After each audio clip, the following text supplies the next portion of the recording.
Now we're getting on to what I call the tedious work. All the finishing stuff, all the stuff where you don't want to do it, you just want to get in and drive it, but you got to do it. So we're going to mount the gas tank, do the radiator, install the shifter today. All right, so for the gas tank, I don't have a TIG welder, so I can't fab up my own dimensioned fuel tank to sit in that little pocket. I was gonna have one made, but that's expensive. So I bought a 4-gallon tractor style spun aluminum. These have been used on dune buggies for years. It seemed really, really safe.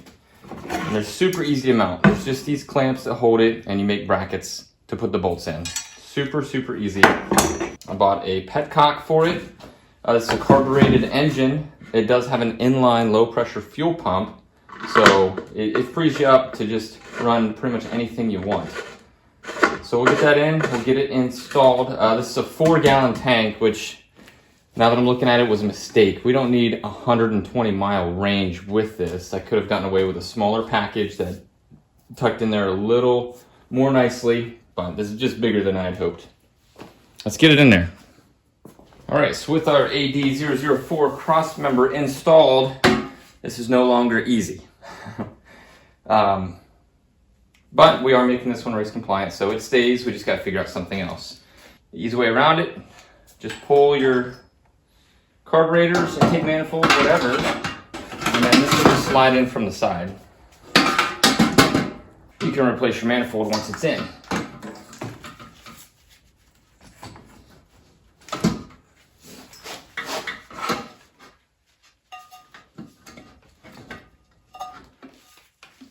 So that's not a deal breaker for this at all. We don't need to get a small one.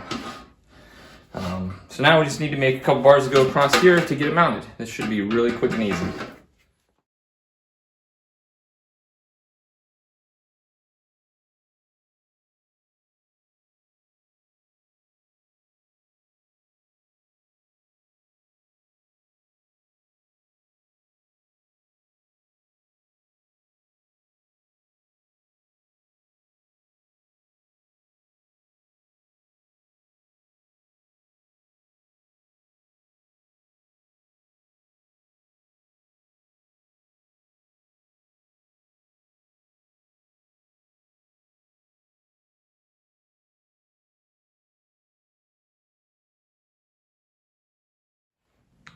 All right, and there it is, finished gas tank. Fits in there actually really nicely. We've got a 4-gallon tank, so we can take this on long trips. It was just 4 simple tabs. Bolt them in, line it up, tack it in.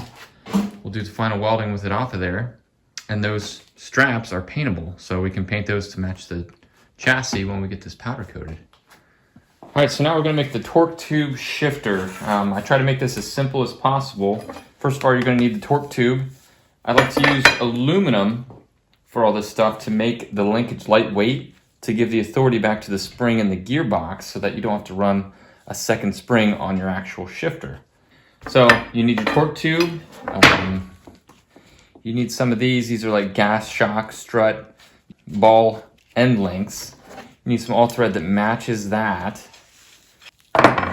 You need either 2 Heims or 2 pillow block bearings that match the diameter of your torque tube, and some aluminum tubing that you can drill and tap for this M10, which is what I'm using.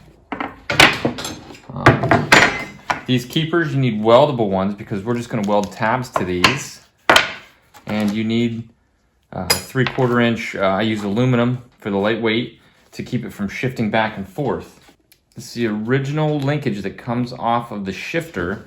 It already has a ball link on it, but it doesn't match up. So, all right, now before I went crazy and just started cutting off stuff, I thought I'd take a quick measurement with my caliper to see if this would fit, this big M12 bolt.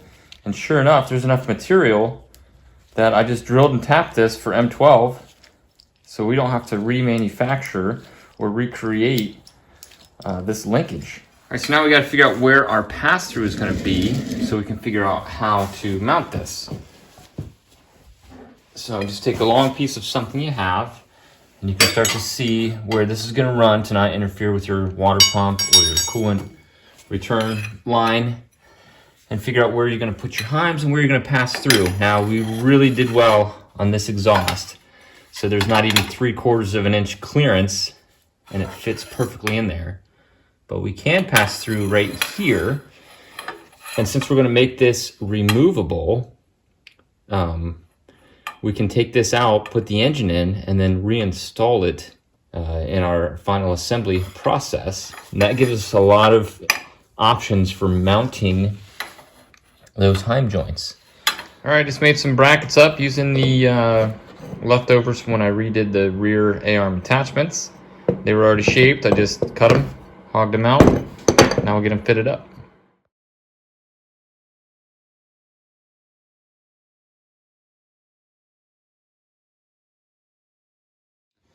All right, so now it's just a matter of lining up keepers, and we're gonna just weld tabs to these, and that'll take care of our torque tube. Now, what you wanna keep in mind is the direction of shifting. Now, normal rally cars, you pull back on the shifter to shift up, and you push forward on the shifter to shift down. On a motorcycle, you kick it up to shift up, which means this needs to move forward for an upshift, and this needs to move backwards for a downshift. So you need to align your tabs correctly and make sure you have the clearance for that. So for mine, the right side is going to be pulled by the handle, which is going to turn this tube this way. If we mount that tab on the top side of the other side, this side is going to be mounted on the bottom so that when this tube turns this way, it pulls on this linkage, causing an upshift. So just keep that in mind as you're doing this.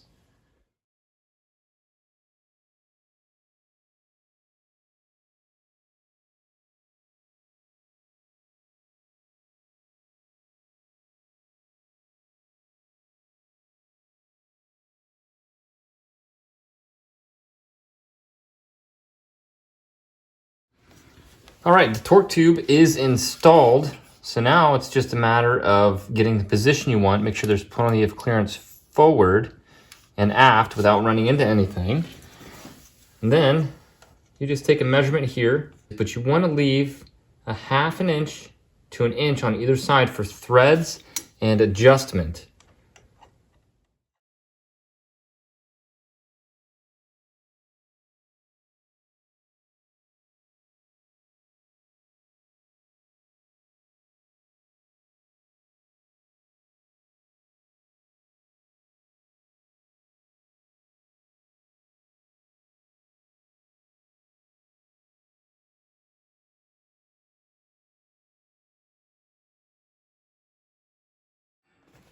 All right, so now is the driver fit up part, and that is when you pick where you want this.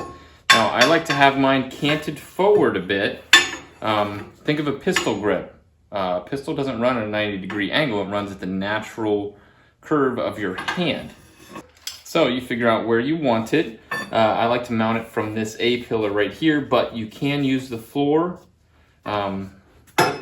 You can run it backwards if you want it, you know, all weird and crazy. But just select a pivot point that feels good to you. My tube's a little long. I like it right next to the wheel, so I can hold on to the wheel and just reach over and grab some gears. Now once you have that, mark the position. Looks like this is going to be pretty close to the bottom for me.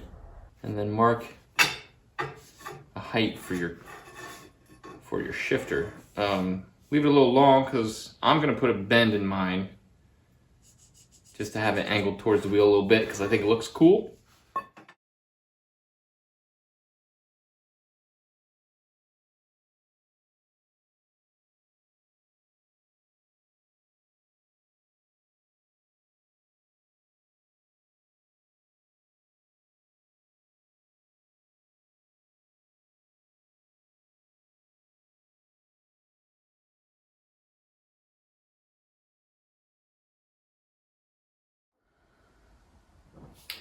All right, so we've got the gear shift mounted, but this seems a little far away. I like to put just a little bend in it, just because it looks good.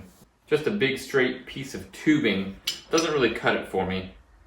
So just a small bend makes the biggest difference on how this looks and how it feels. You can get an angle finder and figure out where it's going to be, but I'm going to start it right at the base of the seat and just put a small bend. That's going to bring. All right, we've got our shifter mounted, we've got our tab mounted, we have our end links in place. The last thing to do is take the measurement of this last linkage rod. I'm not going to measure it, I'm just going to put it in place and put a mark on it.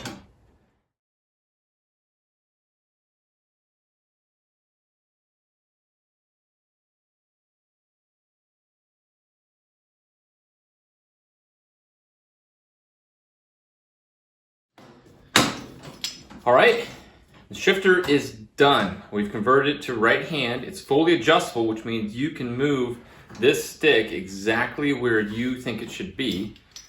And it's a sequential shifter, just like in a rally car. Forward is a downshift, back is an upshift. Nice and tight right there. Now you can adjust the throw of it by adjusting the height of where you attach this on the stick. And it's easy to find neutral, which is super important. If you've ever been on a crotch rocket, you know how hard it is to find it. Well, you get such a good feel from having a stick that you can just put it right in neutral, just like that. Moving on to the radiator.